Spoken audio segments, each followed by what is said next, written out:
اوپر غازہ میں اوپر مسجد اور نیچے سے ٹنلوں کے بے ذریعے ہتھیار رکھے ہوئے تھے. اسی طرح ہسپتالوں میں ہتھیار رکھے ہوئے تھے. اب لوگوں کو یہ لگ رہا ہے جس مسجد میں ان کو شک ہو رہا ہے کہ اس مسجد میں ہتھیار رکھے ہوئے ہیں, تو وہ لوگ مسلمان ہونے کے باوجود بھی ایسی مسجدوں کو جلا رہے ہیں.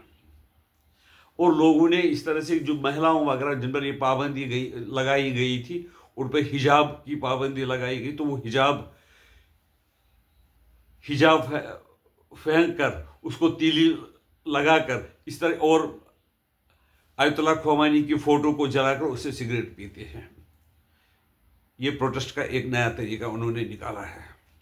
یعنی کہ لوگ بڑے ترست ہیں. ترست کیوں ہے؟ ان کے پیٹ پر آیت اللہ خمینی اور جو اسلامک رجیم ہے پچھلے 46 سال سے جس پہ ظلم ڈھائے ہوئے ہیں, اس کا آج کی جو جن زی ہے, وہ آگے وہ جنریشن اس کو برداشت نہیں کرنا چاہتے.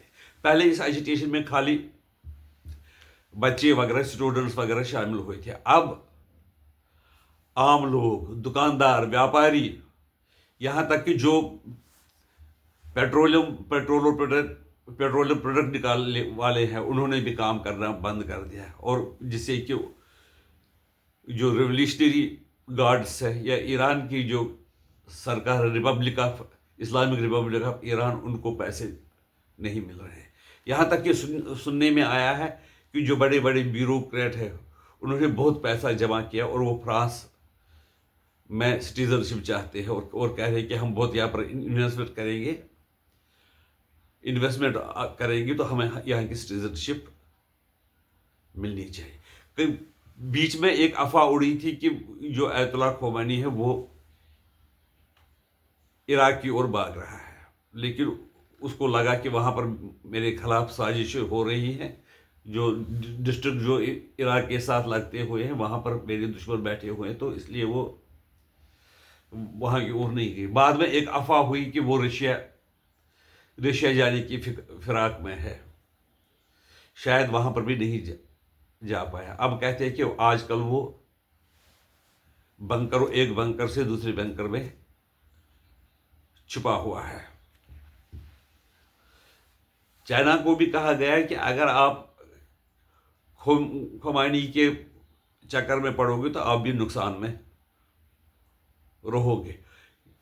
اب کیا کرے گا جو لائل ہے, اس کو خمینی کے جو لائل سپاہی ہے, سولجرز ہے, فوج ہے, وہ ہو سکتا ہے کہ غصے میں آ کر اسرائیل پر حملہ کر دے. حملہ کرنے سے تو زیادہ ہی امریکہ بھڑک جائے گا. امریکہ نے ویسے کہا کہ ہم ابھی تک ایران میں فوج نہیں بھیجیں گے. اگر ہمیں ضرورت لگی کہ وہ لوگوں کو مار رہے ہیں, بالکل ہتھیاریں ہو رہی ہیں, حالانکہ 200 سے زیادہ 250 لوگ تو ابھی تک مر ہی چکے ہیں جو پردرشن کاری تھے, اور اس میں پولیس والے بھی 30 بتا رہے ہیں کہ مر گئے ہیں جن کو لوگوں نے مارا ہے. کہتا کہ یعنی کہ امریکہ ڈائریکٹ انٹرونشن نہیں کرے گا. اگر ضرورت نہیں ہوئی تو وہ ایسے ہی جگہ لوگ ہی خود اٹھے گی. سرکار کے خلاف وہ پردرشن کر رہے ہیں, اور ان کو لیڈرشپ اس کو مل گئی, وہاں کے رضا پہلوی کو وہاں کی لیڈرشپ مل گئی, اور وہ اس کو ایکسیپٹ, وہاں کے لوگ اس کو رضا شاہ پہلوی کو اپنا بادشاہ ریکگنائز کرنے کے لیے تیار ہے. یہاں تک کہ وہاں کے لوگوں میں اتنا غصہ ہے, وہ کہہ رہے ہیں کہ اسرائیل تم آ جاؤ, ہم آپ کو بتا دیں گے کہ کہاں کہاں پر یہ ریولیوشنری گارڈز اور فوج کے ایسے ویکتی جو خمینی کے پکشیدار ہیں, ان کے سمرتھک ہیں. وہ کہتے ہیں کہ نہ ہمیں غازہ چاہیے, نہ ہمیں اور کچھ چاہیے. یعنی کہ مسجدوں کے خلاف جہاں پر وہ ہتھیار وغیرہ چھپے, ان کے خلاف بھی لوگوں کے دلوں میں بہت غصہ ہے. وہ چاہتے ہیں لوگ ہمیں روٹی ملے, اس لیے یہ سرکار کسی بھی طرح ہٹ جائے. اگر یہ سرکار ابھی گھوشنا کرے گی کہ ہم ساری سویدھائیں دیں گے تاکہ لوگوں کو راحت ملے گی, لیکن پھر بھی لوگ ان پر وشواس نہیں کر سکتے ہیں. میں نے کہا تھا, پچھلی بار میں نے کہا تھا کہ ایک ہفتے میں آپ دیکھو کہ نتیجے بدل جائیں گے. امریکہ اٹیک کر سکتا ہے. مجھے نہیں لگ رہا کہ امریکہ کو اب ایران پہ اٹیک کرنے کی ضرورت ہے.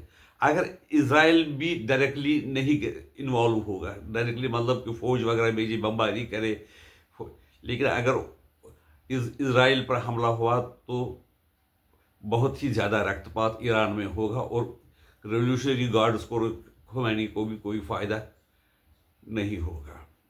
اگر سمجھداری یہ ہے کہ خمینی کو دیش چھوڑ کر کہیں اور جانا چاہیے تاکہ لوگ وہاں پر شانتی لائی جا سکے اور لوگوں کو کچھ راحت مل سکے، لیکن لوگ ان سے ایک بہت ناراض ہے۔ آپ کی رائے اس کے بارے میں کیا ہے؟ ہمیں بتا دیجیے، ہم آپ کے آباری رہیں گے۔ نمسکار، بھارت ماتا کی جے۔